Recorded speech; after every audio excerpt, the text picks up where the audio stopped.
समर्थकों को यही कहेंगे कि हड़बड़ाने की आवश्यकता नहीं है। इसी क्षेत्र में कॉमरेड एक राय जेल के अंदर से चुनाव जीते थे, लेकिन हम तो डिटेन किए जा रहे हैं। हम फिर बेल लेके एक आदमी बाहर आ जाएंगे।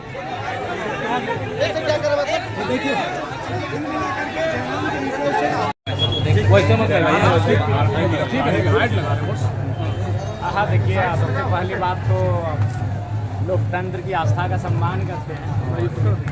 जहाँ तक गिरफ्तारी का सवाल है, इस विषय में पता नहीं प्रशासन के लोगों ने चीज़ों को छुपा कर रखा, ये मुझे अभी तक जानकारी नहीं है। क्योंकि मैं मुझे आईडी मालूम है कि मैं प्रत्याशी चुनाव लड़ने वाला हूँ, तो केसों में कम से कम बेल ले लूँ। हालांकि झूठा केस है, सच है, वो अलग विषय है, लेकिन मैंने बाकी सारे केसों में बेल लिया है। एक दो केस तो मुझ पर थे नहीं। मैं जहाँ जहाँ आंदोलन करने के लिए गया, जहाँ जहाँ छात्रों की मांग को लेकर बैठा, वहाँ मुझ पर एफआईआर हुए, तो मैंने तमाम केसों पर बेल लिया। लेकिन ना ये केस ऑनलाइन दिखता है, ना इस केस की मुझ तक किसी प्रकार की जानकारी दी गई है। तो ये मेरे हिसाब से कहीं ना कहीं साजिशें हैं और ना ही प्रतिमान किया गया है। ठीक है, हम लोग प्रशासन और कानून का सम्मान करते हैं, कोई दिक्कत नहीं। और ये तो हमें लगता है कि डिटेन करके हमें और मजबूत बनाएंगे। हमें कोई किसकी साजिश लग रही है? ये जाहिर सी बात है, जो पॉलिटिकल हमारे जो ओपोनेंट में चुनाव लड़ेंगे, उनकी जो पार्टियां हैं, जो सरकार में बैठे लोग हैं, उनकी साजिशें हैं। अगर ऐसी बात होती तो मैंने एक 107 का जो मुझ पर चार्ज लगा था, मैंने उसका बेल लिया। अभी 2 दिन बाद तुरंत ले लिया। तो फिर इतना गंभीर आरोप लोग बता रहे हैं, तो मैं ज़रूर बेल लेता। बाहर बहुत मामला क्या कर रहे हैं, हो सकता है कि मामला विधानसभा घेराव का बताया जा रहा है। जब विधानसभा घेराव स्थानीय नीति और नियोजन नीति की मांग को लेकर हम लोग कुछ किए थे, और वो शांतिपूर्ण था। बाकायदा वहाँ के जो डीएसपी थे, उन्होंने बयान दिया था कि जरा इनके जो टीम है, इन्होंने जो अपना जगह है उस अनुसार आंदोलन किया है। तो इन पर किसी प्रकार का कोई केस मुकदमा तो होगा नहीं। उसके बाद भी अगर ऐसी चीज़ें होती है तो ये कहीं ना कहीं हाँ लोकतंत्र में आवाज़ दबाने जैसा हो। तो गिरफ्तारी देंगे समर्थकों को क्या कहेंगे? देखिए, समर्थकों को यही कहेंगे कि हड़बड़ाने की आवश्यकता नहीं है। इसी क्षेत्र में कॉमरेड एक राय जेल के अंदर से चुनाव जीते थे, लेकिन हम तो डिटेन किए जा रहे हैं। हम फिर बेल लेके एक आदमी बाहर आ जाएंगे। नॉमिनेशन कर लिया, आगे की क्या मतलब? आगे चुनाव जीत रहे हैं। चुनाव के लिए हमारे जो संगठन के लोग हैं गांव-गांव जाएंगे और बेहतर तरीके से हमारे विचारों को प्रचार आपको लगता है बाहर में समर्थक जो है काफी उत्तेजित हैं? आपके रिटेन करने से लगता है कि माहौल बात करेंगे और हम चाहेंगे प्रशासन में अपने समर्थकों से बात करने की अनुमति दे और हमारे सभा तक कम से कम कोऑपरेट करें। जनसभा का अभी संबोधित करने जाएंगे आप? हम चाहेंगे प्रशासन के, देखिए क्योंकि हम डरने वाले नहीं है। मैं पहले ही प्रशासन कहना चाहूँगा, मैं भगत सिंह को आदर्श मान के निकला हूँ। मैं शहीद सुनील महतो को आदर्श मान के निकला हूँ। मैं भगोड़ा नहीं हूँ, भागने वाला नहीं हूँ। आप अगर हम पे डिटेन तो छोड़िए, अगर गोली भी चलाएंगे तो हम सीने पे खाएंगे। आप तो मानते हैं कि जब मामला था तो आपको पुलिस ने पहले अरेस्ट क्यों नहीं किया? वही सवाल है कि जिस दिन मैं नॉमिनेशन के लिए आया हूँ, तो ये बहुत दुर्भाग्य का विषय है। मैं प्रशासन से अपील करना चाहूँगा कि मेरी जो सभा है, मुझे वहाँ संबोधन करने दिया जाए, मुझे अपनी जनता को मैसेज देने दिया जाए, ताकि वो बेहतर होगा। बाकी मुझे आप रिटर्न करके ले जाएंगे, जहाँ ले जाना ले जाइए।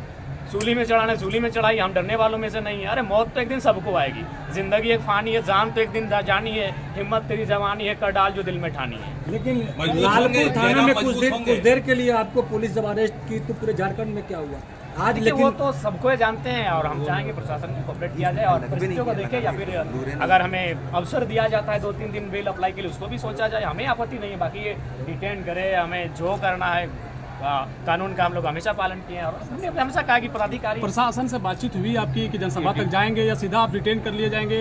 गिरफ्तारी आपकी प्रशासन तो आपके मीडिया के सामने बात कर रहे हैं कि हम लोग जनसभा तक जाएंगे, उसके बाद प्रशासन देखते हैं क्या बात। गिरफ्तारी के बाद जयराम मजबूत होंगे? बिल्कुल मजबूत होंगे, मानसिक रूप से मजबूत होंगे, शारीरिक रूप से मजबूत होंगे। अरे भाई, नॉमिनेशन के दिन अगर मेरी गिरफ्तारी हो रही है तो ये मेरे लिए गर्व का विषय होगा। अभी 2 साल पुराना केस बता रहे हैं, तो ये मेरे लिए गर्व का विषय होगा। आपकी गिरफ्तारी से किसको फायदा होगा? हमारी गिरफ्तारी से दोनों को फायदा होगा, क्योंकि दोनों की हालत खराब है। जो ग्राउंड रिपोर्ट भी नेशनल न्यूज में जा चुका है कि गिरिडीह से इंडिपेंडेंट जीत रहा है। देखिए, सबसे बड़ा इशू क्या है पता है? कि मैं एक ऐसी आइडियोलॉजी को लेकर राजनीति में आया हूँ जो आइडियोलॉजी कोई बर्दाश्त करना नहीं चाहता है। सब कोई चाहते हैं कैपिटलिज्म का बात हो, सब कोई चाहते हैं कि नेता बन जाए, 4 गाड़ियाँ हों, 4 जगह 4 जिलों में ज़मीन हो। तो इस पॉलिटिक्स को करने वाले लोग हैं। और मैंने तो कह दिया कि मैं जीतूंगा तो 75% अपना जो सैलरी होगा उसको दान करूंगा। मेरा अगर मेरे जिले से बाहर 1 बित्ता जमीन होगा तो लोग मुझे वोट ना करें। तो मैं एक न्यू पॉलिटिक्स करने आया हूँ। मैं क्रॉनिक कैपिटलिज्म के खिलाफ पॉलिटिक्स करने आया हूँ। मैं सत्ता की और संपत्ति की विकेंद्रीकरण का पॉलिटिक्स करने आया हूँ। तो इससे सबको अखरता है, तो दोनों को फायदा होगा, लेकिन फायदा होने वाला नहीं है। जयराम महतो अपना पहला वोट खुद को देना चाहते थे, अब तो लग रहा है कि जयराम महतो मत भी नहीं दे पाएंगे। नहीं, हम उम्मीद करते हैं पर अपना मत खुद को ही देंगे। चलिए ठीक है।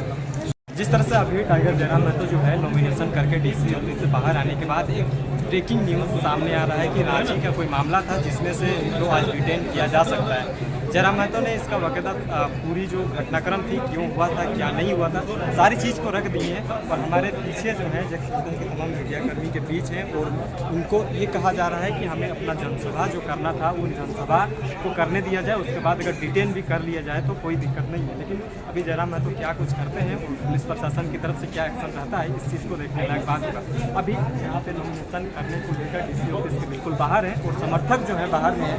अगर ये मैसेज लोग तक जाएगा तो क्या हो सकता है, ये भी आप अंदाजा लगा सकते हैं। बने रहे, देखते रहिए। नमस्कार।